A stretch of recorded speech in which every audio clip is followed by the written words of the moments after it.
예. 자, 이번에는 민수기의 20장의 18절부터 21절부터 나갑니다. 에돔 왕이 대답하되, 에돔 왕은 지금 쭉 살펴본 에서 요거의 그 왕을 말하는 거예요. 너는 우리 가운데로 지나가지 못하리라. 내가 칼을 들고 나가 너를 대적할까 하노라. 예, 우리 가운데로라는 것은 왕의 대로로 못 간다 이 말이에요. 그들이 그걸 차지하고 있으니까 이스라엘 자손이 이르되 우리가 큰 길로만 지나가겠고 우리나 우리 짐승이 당신의 물을 마시면 그 값을 낼 것이라. 우리가 도보로 지나갈 뿐인즉 아무 일도 없으리이다 하나. 당신들의 그 영은 우리가 돈 내고 받을 거라고. 헌금 낸다 해도 필요 없다는 거야. 필요 없다는 거야. 나 참. 찾는 이가 많은 넓고 큰 그 지옥문과 멸망의 이름 땅의 장자인 가인의 일이니 아벨 대신해 주신 셋의 후손들이 찾는 생명의 문과 생명길이 아닌 이유는 흙사람이 추구하는 땅의 안일함과 세상 짐승들의 종교생활과는 달리 하늘에 간직한 영원한 기업을 바라며 주님과 증인들이 앞서가며 보여주신 믿음의 본을 따르는 고난의 연소이기 때문입니다. 자, 20절 그는 이르되 너는 지나가지 못하리라고 에돔 왕이 많은 백성을 거느리고 나와서 강한 손으로 막으니 이들은 또 수가 또 많은 것이 또 특징이지 또. 에돔 왕이 이같이 이스라엘이 그 영토로 지나감을 용납하지 아니하므로 이스라엘이 그들에게서 돌이키니라 그랬는데 신명기 2장을 자세히 읽어보면 이때 당시 이 상황이 아주 많은 설명이 되어 있어요. 그런데 내가 이미 첫 시간에 설명한 그런 내용들이에요. 자, 육체 안에서 왕노릇하는 죄의 권세를 상징하는 에돔 왕이 마귀 군대를 동원하여 강한 손으로 막는 것은 이제 참 그리스도의 사람들인 하늘 군대는 마귀의 군대인 기독교인들과는 완전하게 결별하고 가나안 대적을 멸하고 그 땅에 하나님의 제사장 나라를 세울 때가 찼기 때문이다. 초신자 때는 이런 일이 없었죠. 자, 출애굽기 23장 27절로 28절 소업에서 인용했는데 봅니다. 내가 내 위엄을 네 앞서 보내어. 이 하나님이 이제 앞서 가겠다는 말씀이에요.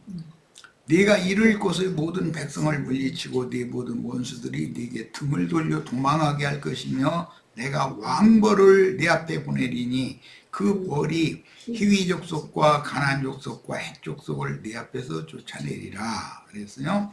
신명기 7장 20절로 21절도 봅니다. 내 하나님 여호와께서 또 왕벌을 그들 중에 보내어 그들의 남은 자와 너를 피하여 숨은 자를 멸하시리니 너는 그들을 두려워하지 말라. 너희 하나님 여호와 곧 그 두려워하는 하나님이 너희 중에 계시니라. 신명기 9장 1절로 4절 이스라엘아 들으라. 내가 오늘 요단을 건너도보다 강대한 나라들로 들어가서 그것을 차지하리니 그 성읍들은 크고 성벽은 하늘에 닿았으며 크고 많은 백성이 네가 아는 아낙 자손이라. 이 아낙 자손은 네피림 후손이죠. 세상 대인족을 상징하는 거야. 유명한 사람들이다 이 말이에요. 그에 대한 말을 네가 들었나니 이르기를 누가 아낙 자손을 등이 당하리요 하거니와. 그러나 누가 당해요? 하나님은 당할 수 있죠. 그 말이죠. 자, 네피림 후손 아낙 자손은 노아 때 홍수로도 멸해지지 않고 다 멸망받은 걸로 되어 있지만 아낙 자손 후손이 살아서 먼 훗날 가나안의 그 네피림의 후손이 살아서 아낙 자손이 됐잖아요. 그 이제 제일 유명한 사람은 다윗과 대적을 했던 골리앗이라고 하는 블레셋 쪽이 그게 아낙 자손이었었죠. 자, 오늘 너는 알라 네 하나님 여호와께서 맹렬한 불과 같이 네 앞에 나아가신즉 여호와께서 그들을 멸하사 네 앞에 엎드러지게 하시리니 여호와께서 네게 말씀하신 것 같이 너는 그들을 쫓아내며 속히 멸할 것이라. 이것은 영의 생각이 육신의 생각을 지배하고 있는 죄를 이기게 해준다.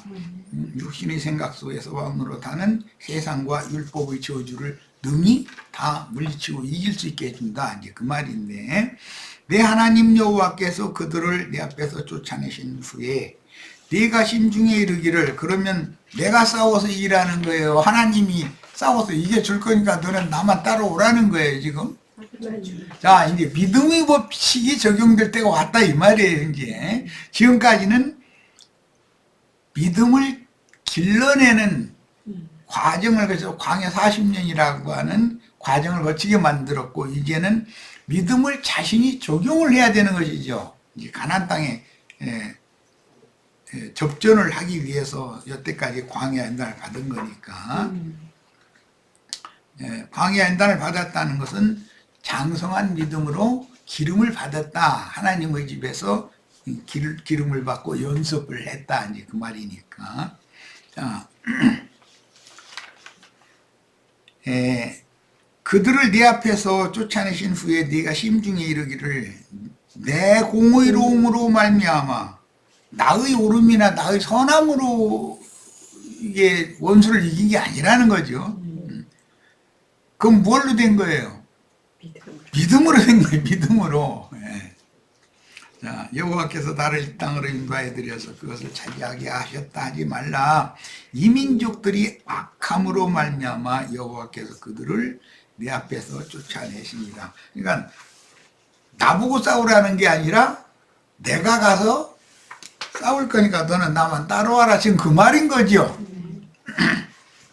내가 왕벌을 너희 앞에 보내요. 왕벌은 그리스도의 성령을 상징하는 거예요. 그 아모리 족속의 두 왕을 너희 앞에서 쫓아내게 하였나니, 이제 가나안 그 헤스본 왕 시온, 또 바산 왕 옥, 그 두 왕을 그 두 왕의 군대를 다 멸하고 그 두 왕이 차지하고 있던 가나안 동편 땅을 정복을 했죠. 모세가 살아있을 동안에. 그 얘기예요. 너희의 칼이나 너희 활로서 이같이 한 것이 아니다. 그러니까 사람의 공로가 천국에 들어가게 하는 게 아니죠. 주의 성령께서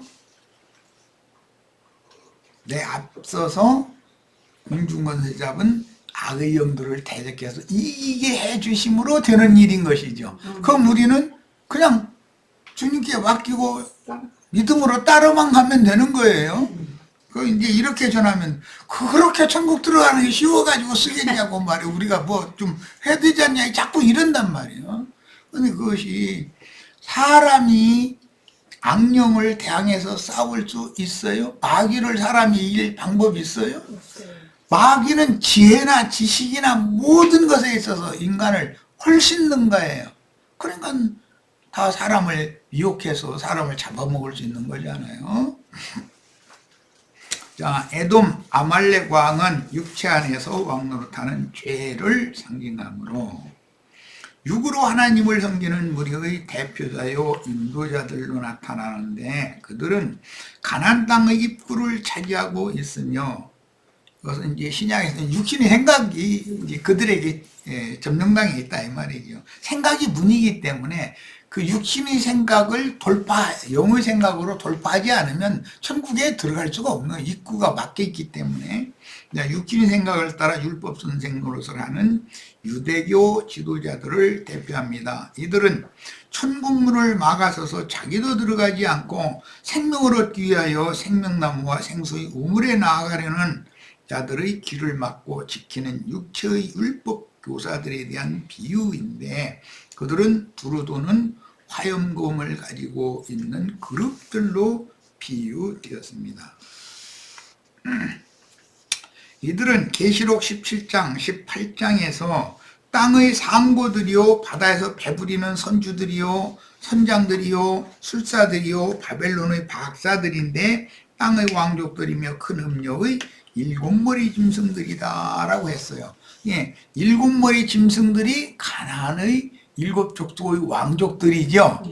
야, 이들은 있고 그들은 자기들이 본능을 따라 아는 성경 지식, 곧 그들이 아는 성경 지식이라는 건 크게 오해한 부분적인 지식이다 이거예요. 모든 진리,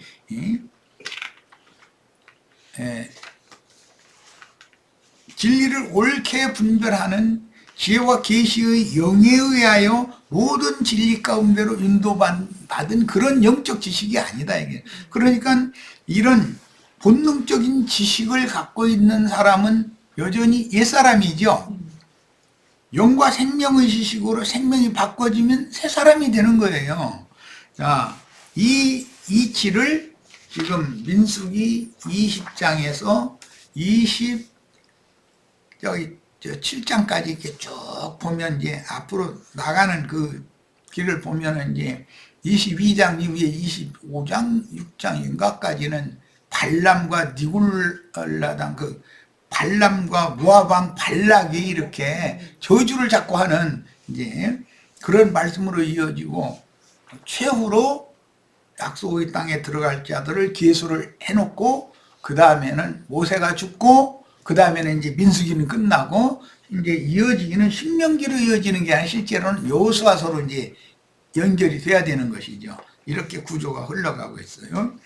모세와 아론은 의문과 육체의 율법관념에 굳어진 초등교사들로서 광야의 인도 직분을 행하는 자들이므로 육신의 생각으로 하나님을 섬기는 에돔, 모압, 암몬 족속들의 관념을 이기고 뚫어내지 못하였으며 모세와 아론은 그들을 뚫어낼 수가 없었어요. 그들이 막으니까 돌아서서 먼 길로 이렇게 인도를 하는 그 사역을 했는데 광야의 끝 요단의 동편 가나안 땅 두 왕을 멸하고 거기까지만 정복을 했어요. 그리고는 이제 모세도 죽는 거예요. 결국은 육적 동족인 그들의 방해를 수용하여 용납하고 돌아서 험난하고 먼 정탐의 길로 진격해야 했습니다. 이런 역사적인 사실은 육적인 신자들은 천국문을 막고 서서 자신들만이 아니라 들어가고자 하는 자들도 천국에 들어가지 못하도록 방해한다는 뜻이니 뭘로? 그들 나름의 교리, 칼을 갖고 나와서 대적한다 그러면 그들의 교리가 있다는 것이죠. 세상 교계에서 빼내신 이기는 자들의 적은 무리만이 주님이 앞서서 개척하며 인도하시는 새롭고 산 생명길로 거룩한 성 새 예루살렘을 향해서 진격할 수밖에 없음을 보여줍니다. 이제는 믿음의 길이 완전히 달라지는 것이죠. 이제 이 지점에 와서는 초신자 때 같으면 이게 안 되죠. 영을 옳게 분별하고 딱 갈라서 이게 어려운 것이에요. 이제 그러나 이제는 40년이나 지났잖아. 장성한 자가 됐을 때는 이제 영의 일과 육의 일을 냉정하게 딱딱 분별을 해야 되는 것이죠. 이제 그때가 된 거예요.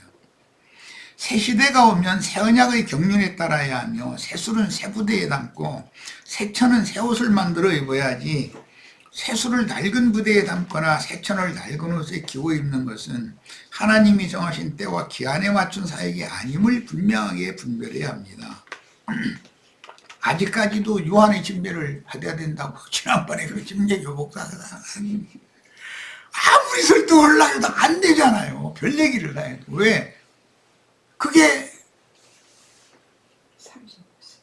이게 정말 크게 오해한 부분적인 말씀에 붙잡히면 그렇게 된다는 거예요. 모세와 아론과 그들의 인도를 따르는 이스라엘의 많은 사람이 천국에 가까이 이르도록 수고하였으나 낡은 사고와 낡은 관념에 따른 전통과 의식들을 버리고 새 길의 개척자이신 그 영의 인도에 순종하여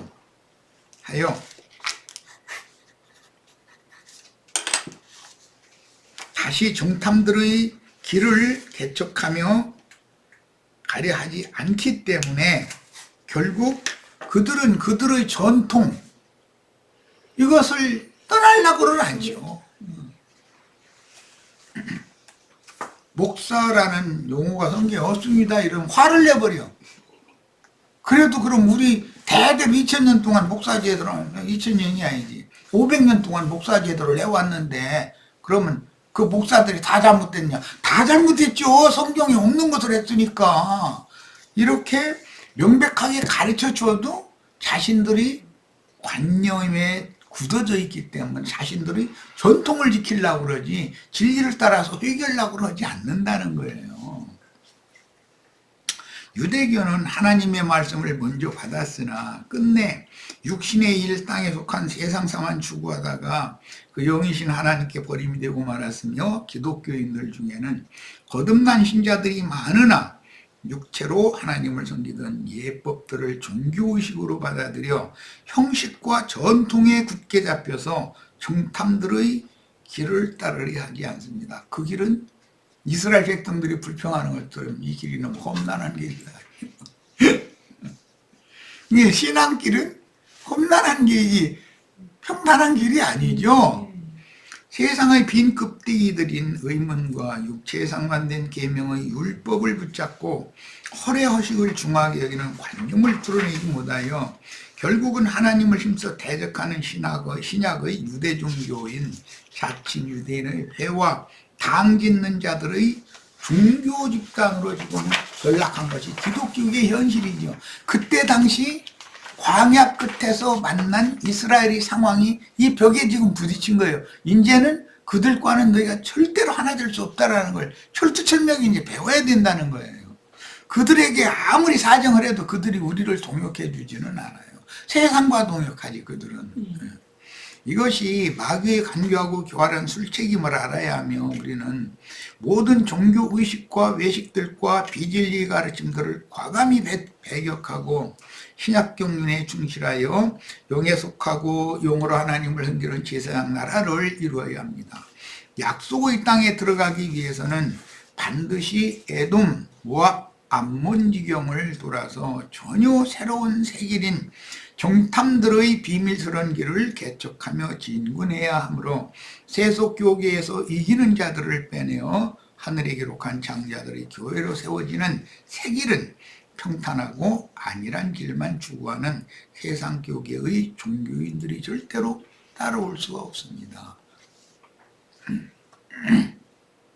정탐의 길로는 그들은 좋고 협착한 길로는 따라오려고는 않지요.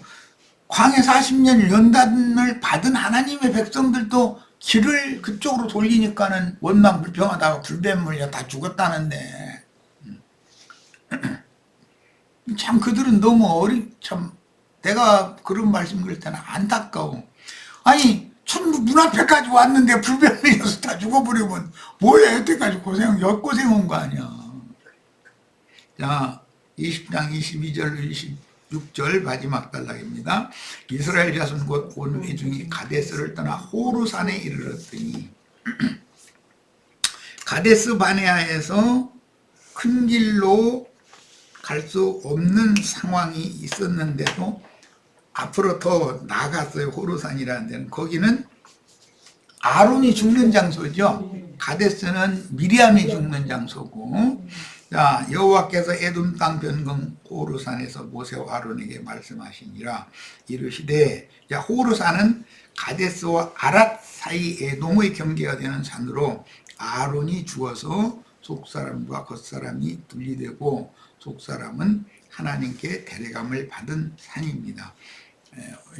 진실한 믿는 이들이 죽는다는 것은 속사람과 겉사람이 분리되는 것을 의미하는 거예요.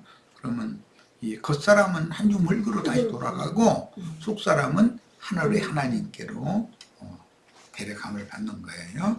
네, 그런데 때와 기한이 있어서 음부의 낙원의 데려감을 받아서 거기서 한 시대가 차기를 기다려야 되는 것이죠.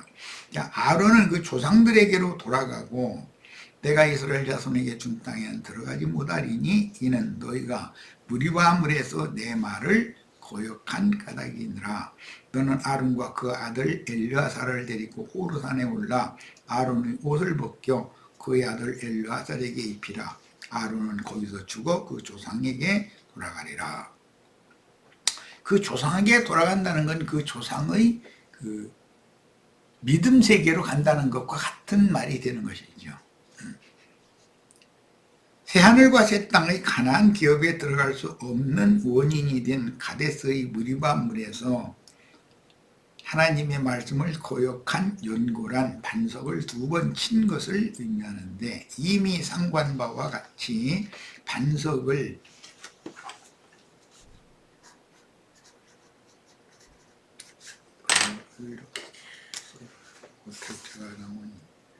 두 번 친다는 것은 그리스도를 2번 죽이는 악행을 예언한 것입니다.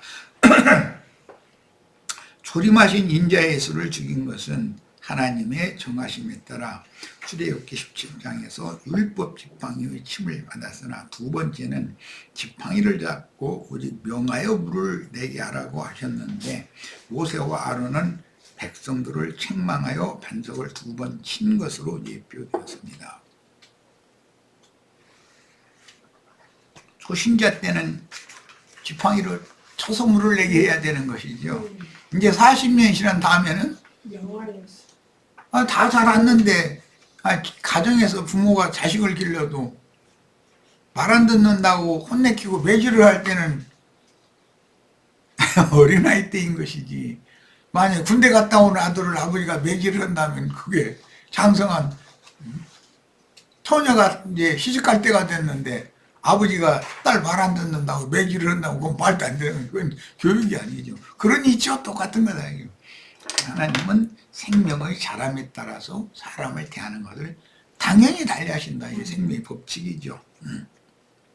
2번째 친 반석은 예수 그리스도의 매맞은 신령한 새 몸을 상징하는데, 이는 주님의 영을 받아 온 땅에 보내심을 받은 주님의 동역자들인 그리스도 예수의 증인들을 자칭 유대인의 신종율법으로 정죄하고 순교시키는 계시록 6장 9절로 11절에서 성취가 됩니다. 뭔 말인지 아시겠죠? 자, 이 말씀은 이미 예수님께서 예언하신 대로 무지한 피의 양을 채워야 하므로 반드시 이 전에는 없었던 새롭고 산 생명길을 개척하며 인도하시는 그 영의 인도를 순종함에 따르는 순교자의 수를 채워서 성취되어야 한다는 뜻이다. 인자 예수만이 죽어서는 안 되는 것이죠.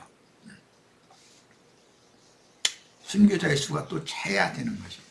왜? 때와 기한이 정해져 있는 것과 관계가 있어요.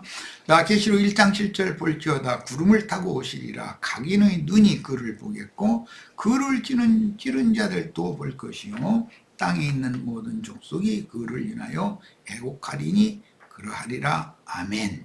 그랬어요.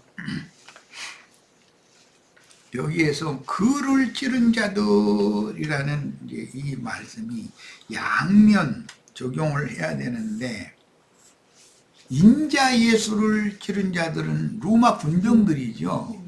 그런데 이방인의 때가 끝날 때쯤 2000년이나 지난 다음에 또 그를 찌른다라는 말은 작은 소자, 이 작은 소자에게 한 것이 내게 한 것이다라는 말씀으로 적용을 해야 하는 것이죠. 항상 양면이 있어요. 말라기 선지자의 그 예언에 의하면 주 여호와께서 내가 그 전으로 임하기 위해서 내 앞에 선지자 엘리야를 보낼 거다 그랬어요. 그러면 여호와 하나님이 그분의 전으로 임한다라는 말은 사람이신 예수의 몸이 너희가 이 성전을 헐라 그리하면 내가 사흘 동안에 다시 일으키리라 하는 그 사람이신 예수의 몸이 구약 성경에 예언된 그분의 전이죠. 하나님의 전이죠. 자, 인자의 몸과 그리스도의 몸은 다르다. 그리스도의 몸은 교회를 말하는 거예요. 그러니까 이런 성경의 용어가 왜 바꿔지는지에 대해서 이해가 필요한 거예요. 구약 성경의 말라기서에서 말하는 여호와께서 하나님의 전으로 임하신다라는 말은 인자 예수의 몸을 통해서 임한다라는 말이고, 인자 예수라는 성전이 예수님의 몸이잖아요. 주님께서 재림하실 때를 말하는 여기에는 그리스도의 몸인 교회를 통해서 성취가 되기 때문에 성경을 읽을 때는 이런 것을 정확하게 깨달을 필요가 있는 거예요. 그래야 이제 적용이 바로 되는 거죠.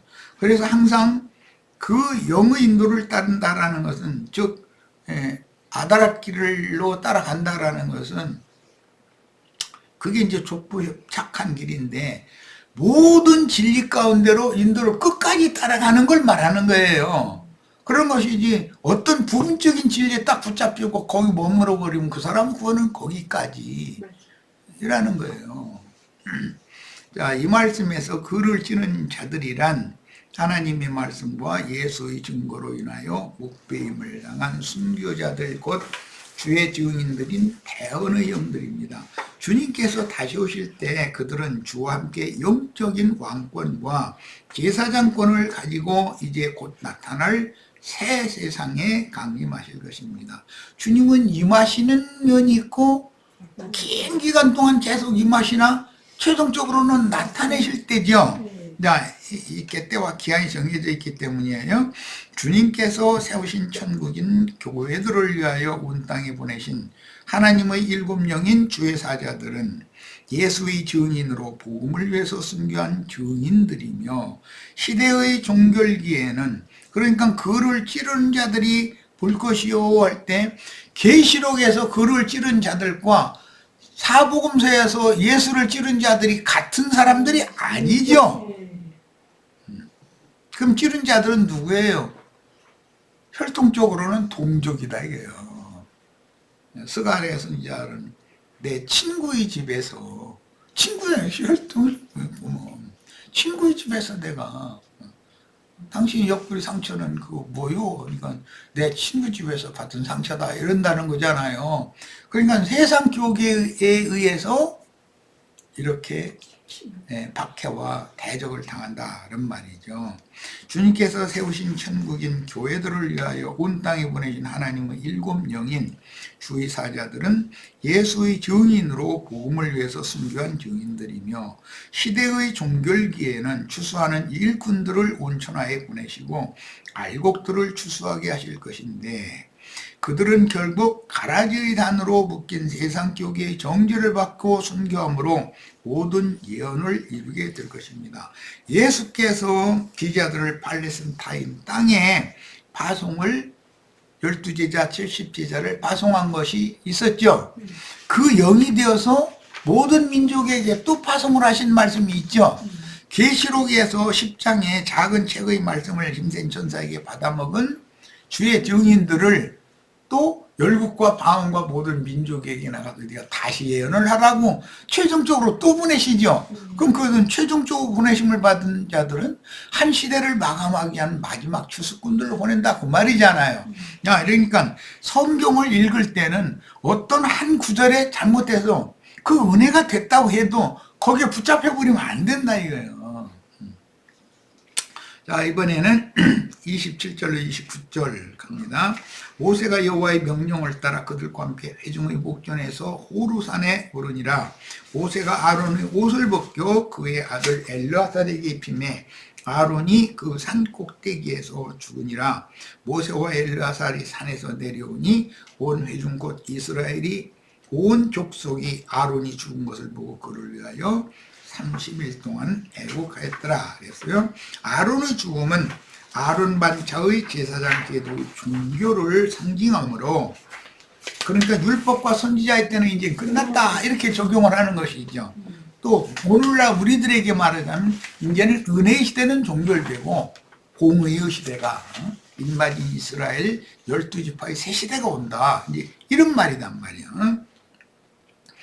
율법 제도에 따르는 신부 목사 제도의 종교를 상징하는데 오늘날 우리들에게는 이렇다 이 말이에요. 예수님 때 사도들에게 적용하는 것은 율법 제사장 제도는 끝났다는 말이고, 자, 혈과육에 속한 세상 교계의 사제 직분인 신부 목사 제도는 완전하고 영원한 제사장 직분이 아닌 것이다. 이것은 미디안 사제인 이드로가 모세에게 귀띔해줘서 알려줬던 그런 변칙적인 제도인 것이지 하나님이 본래 계획하고 생각하신 그런 직분이 아니다라는 거예요. 예수님과 사도들은 나시린의 법칙에 의한 복음의 제사장들이므로 아론 반차의 제사장들인 신부 목사 제도에 의한 제사장 제도는 반드시 폐해지고 나시린의 법에 의해 영원한 멜기세덱 반차의 제사장날을 실현하는 장자들의 교회인 하늘의 해를 입은 한 이적의 여자, 그 이적의 여자가 난 사내아이가 있죠. 우리는 다 그 여자 안에 들어와야도 되지만 여자가 난 사내아이가 다 되는 걸 추구하는 거예요. 아론 반차에 따라 행하는 제사장 직분은 영원하고 완전한 성령의 직분에 대한 모형과 그림자일 뿐이며 영원하신 성령으로 말미암는 멜기세덱 반차를 따라 온전한 제사장이신 예수와 그의 영을 받은 증인들의 영적 제사장 직분만이 영원하고 완전한 직분입니다. 영원 세계에 가서는 이 직분을 행하는 것이죠. 자, 앞에서 왕벌로 세기를 개척하며 앞장서서 인도하실 야훼 하나님을 죽도록 충성하며 따르는 하늘의 장자교회는 반드시 머리끝에서부터 발끝까지 규정된 복장을 갖추어 입어야 하는 제사장의 옷을 입는 것은 그리스도의 온전하신 성품과 고결한 인격을 갖추어 빛의 갑옷을 입은 전사들이 되는 것을 상징합니다. 아론이 죽어야 엘르아살이 대제사장 옷을 입을 수 있는 거죠. 그러니까 침례자 요한이 죽지 않으면 예수님이 사역은 있을 수가 없는 거예요. 여기에서 아론의 옷을 벗겨 엘르아살에게 입혔다는 것은 새 시대의 복음의 제사장 직분을 받은 제자들에게 그리스도의 생명과 능력으로 새 옷을 입혀주시고 주님이 앞서가며 본을 보이신 그 사역을 위임하는 것을 상징하는 그림자입니다. 이것은 이제 역사서에 엘리야와 엘리사 이야기가 나오죠. 엘리야가 거기서 떠나 사밧의 아들 엘리사를 만나니 저가 12결이 소를 앞세우고 밭을 가는데 자기는 12째 결이와 함께 있더라. 엘리야가 그리로 건너가서 겉옷을 그의 위에 던졌더니 엘리사는 밭갈이 하는 사람이죠. 근데 엘리야가 와서 자기 밭 갈고 있던 엘리사한테 자기 겉옷을 벗어서 엘리사한테 줬다는 거예요. 자, 이것은 아론이 호르산에 올라가서 제사장 옷을 벗어서 그 아들에게 줬다는 것 같은 뜻이다. 자, 저가 소를 버리고 엘리야에게로 달려가서 이르되 청컨대 나로 내 부모와 입맞추게 하소서. 신약에 이제 이 말씀이 인용이 되었죠. 내 부모 초상 치르고 나서 주님 따르게 해달라고. 그러니까 이제 주님께서 죽은 자는 죽은 자들로 장사하게 하고 너는 나를 따르라 이랬죠. 그리한 후 내가 당신을 따르리이다. 엘리야가 저에게 이르되 돌아가라. 내가 네게 어떻게 행하였느냐. 돌아가라. 내가 네게 어떻게 행하였느냐. 이 말은 그 죽은 자는 죽은 자들 장사하게 하고 너희 부모 입 맞추는 것은 다음 문제고 그냥 너는 나를 따라 이 말이죠. 엘리야는 엘리사에게 사역을 위임했는데 하나님의 기름을 받은 자는 지금 즉시 따르라는 뜻이며 부모와의 혈연 관계 등 세상 일에 대하여 염려를 버리라는 뜻입니다.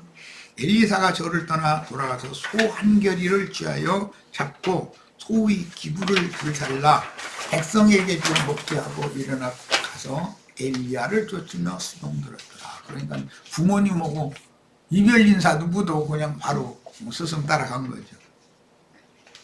하나님의 사람 엘리야의 옷으로 옷 입혀진 엘리사는 어떻게 조신해야 하는지를 알았으며 부모와 작별을 구하러 가지 않고 자기 밭을 갈던 소 한 겨리를 잡아 제사하고 즉시 엘리야를 따랐습니다.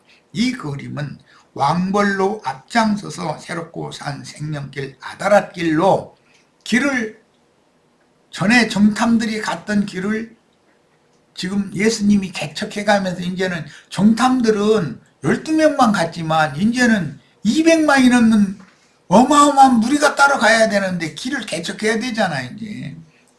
그래서 삶으로 본을 보이신 주님께서 제자들을 부르시고 제자로 삼아 제자들에게 열린 작은 책의 말씀인 감추인 만나를 먹이시고 세상과 세상 교계에 다시 파송하여 영원한 복음을 추수 말씀으로 전파하여 이방인의 때를 종결하는 추수를 하게 하시는 것에 대한 모형적인 예언입니다. 이건 나는 이제 계시록의 마지막 부분으로 적용을 했지만 예수님 때에는 인자 예수님의 새 시대가 온다라는 뜻이고, 그 다음에 그 영께서 제자들을 모든 민족에게 파송하시면은 이방인의 때가 온다는 뜻이고, 지금은 이방인의 추수를 해야 되는 시대가 왔다는 뜻이다.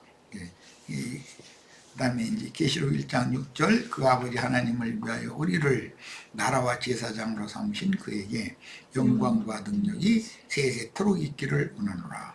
그러니까 엘르아살에게 그 대제사장의 옷을 입혀준 것은 그리스도의 인생과 그분의 제사장으로서의 복음의 제사장으로서의 삶의 본을 우리들에게 능력으로 옷 입혀준 것을 상징한다 이런 말이에요.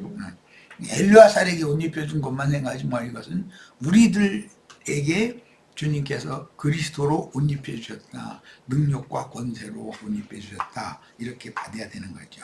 신약에서 주 예수의 생명과 진리의 영을 받고 생명과 진리의 영으로 말미암는 주의 능력을 옷 입혀주심을 받은 우리는 다 같이 왕같은 제사장들이요 율법 제도에 따라 선지학교를 이수하여 영의를 하는 직분을 받았다고 주장하는 신부나 목사들은 육체의 율법에 따라 아론 반차에 의한 제사장 직분을 행하며 죽은 자들의 옛 길을, 크고 넓은 길을 고집하는 기독교의 자칭 큰 자들, 세상의 대인들이다. 우리는 작은 소자들이 되는 길을 가야지 큰 자가 되는 길을 가서는 안 된다는 거예요. 이제 결론은. 자, 오늘 집회 모두 마치겠습니다. Recording stop.